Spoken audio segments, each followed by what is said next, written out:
Mr. Dubois served as Deputy Director of the BNC and subsequently is Director from 2017. In other words, he has been in the management and control of Ghana's signal infrastructure since 2017.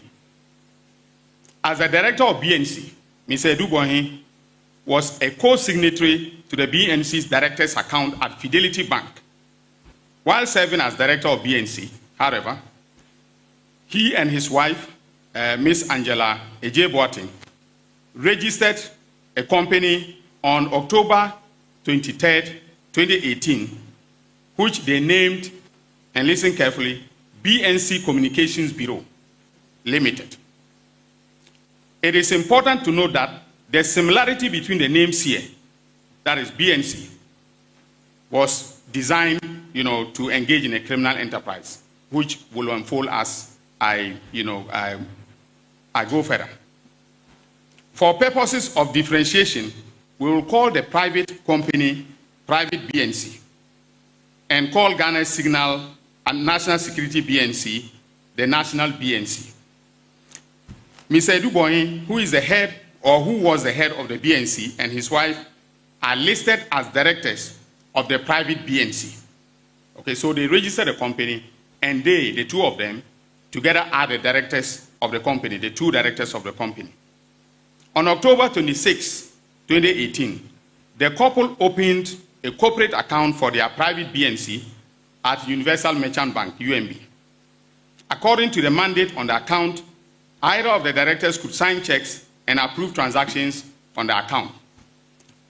In his capacity as director of the Mr. Dubois on January 30th, 2020, signed a contract on behalf of the government of Ghana and the National Security Council on the one hand, and on the other hand, an Israeli company called ISC Holdings Limited.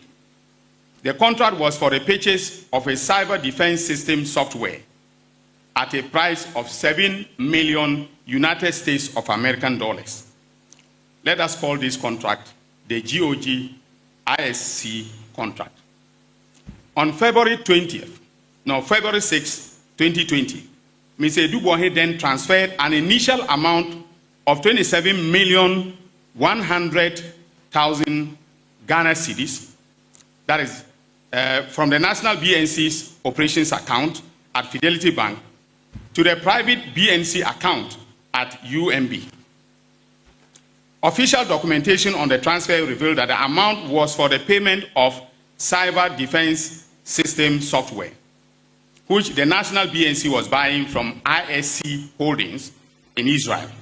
Mr. Dubois, in effect, transferred the money from the National BNC to his private company, the private BNC. A review of the transactions on the bank accounts reveals that once the funds from the National BNC landed in the account of his private BNC at UMB Bank, Mr. Dubois caused his private BNC to transfer an amount of 9,537,520 Ghana cedis to ISC Holdings in Israel. By the exchange rate at the time, this amount was the Ghana cedi equivalent of 1,750,000 United States of American dollars. To justify or facilitate the transfer of the 9.5 million and the 9.5 million, Mr. Dubois fraudulently attached a copy of the Government of Ghana ISC contract as well as an invoice, which he held out as an invoice issued by ISC Holdings Limited in respect of the Government of Ghana ISC contract.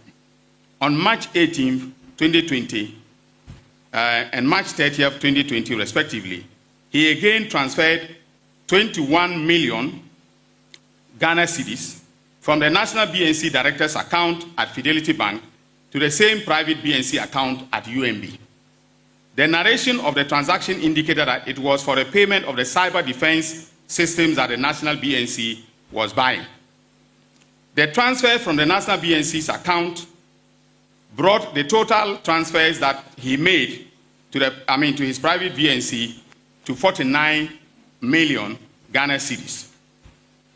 by the exchange rate at the time, this amount was exactly the Ghana cedi equivalent of 7 million United States of American dollars. The exact full amount which he quoted as the price at which ISC Holdings sold the cyber defense equipment to government of Ghana. All the payments transferred to the invoice, a number from ISC Holdings, all the payments reference the invoice number from ISC Holdings to the national BNC. Importantly, after the initial transfer of the 9.5 million Ghana cedis, which was the equivalent of 1.750 United States of American dollars from the private BNC to ISC Holdings, no further payments were made to ISC Holdings. A review of transactions on the private BNC account reveals that after the payment of the 1,750,000, Mr. wife began applying the rest of the funds for their personal use, making transfers to local third parties, personal investment, as well as transfers to unknown persons. And by the way, ladies and gentlemen of the media, we have all the account details, we have all the receipts, and any person who took money from Mr. Dubois from that account, we know.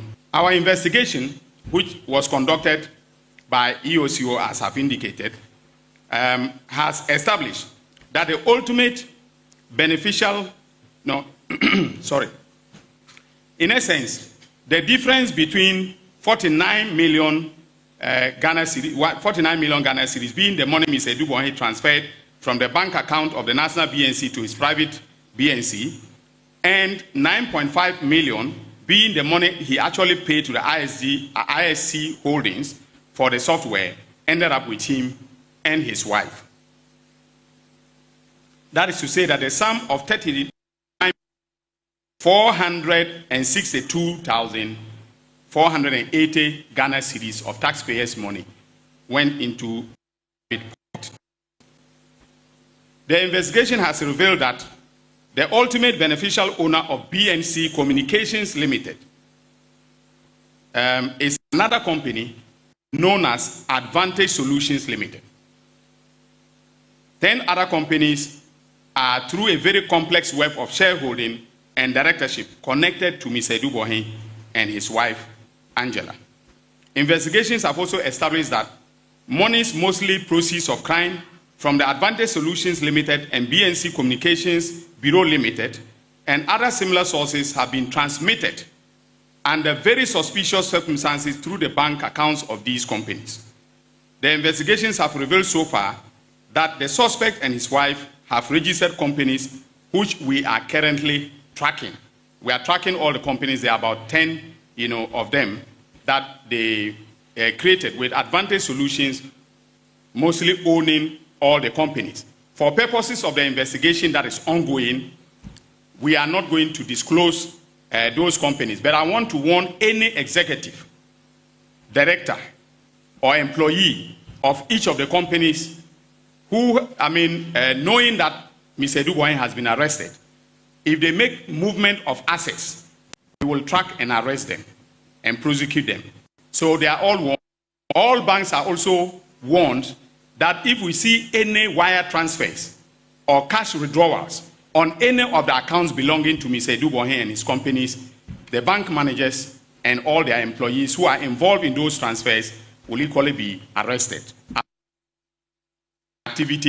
And we are monitoring all their bank accounts from the Financial Intelligence Center.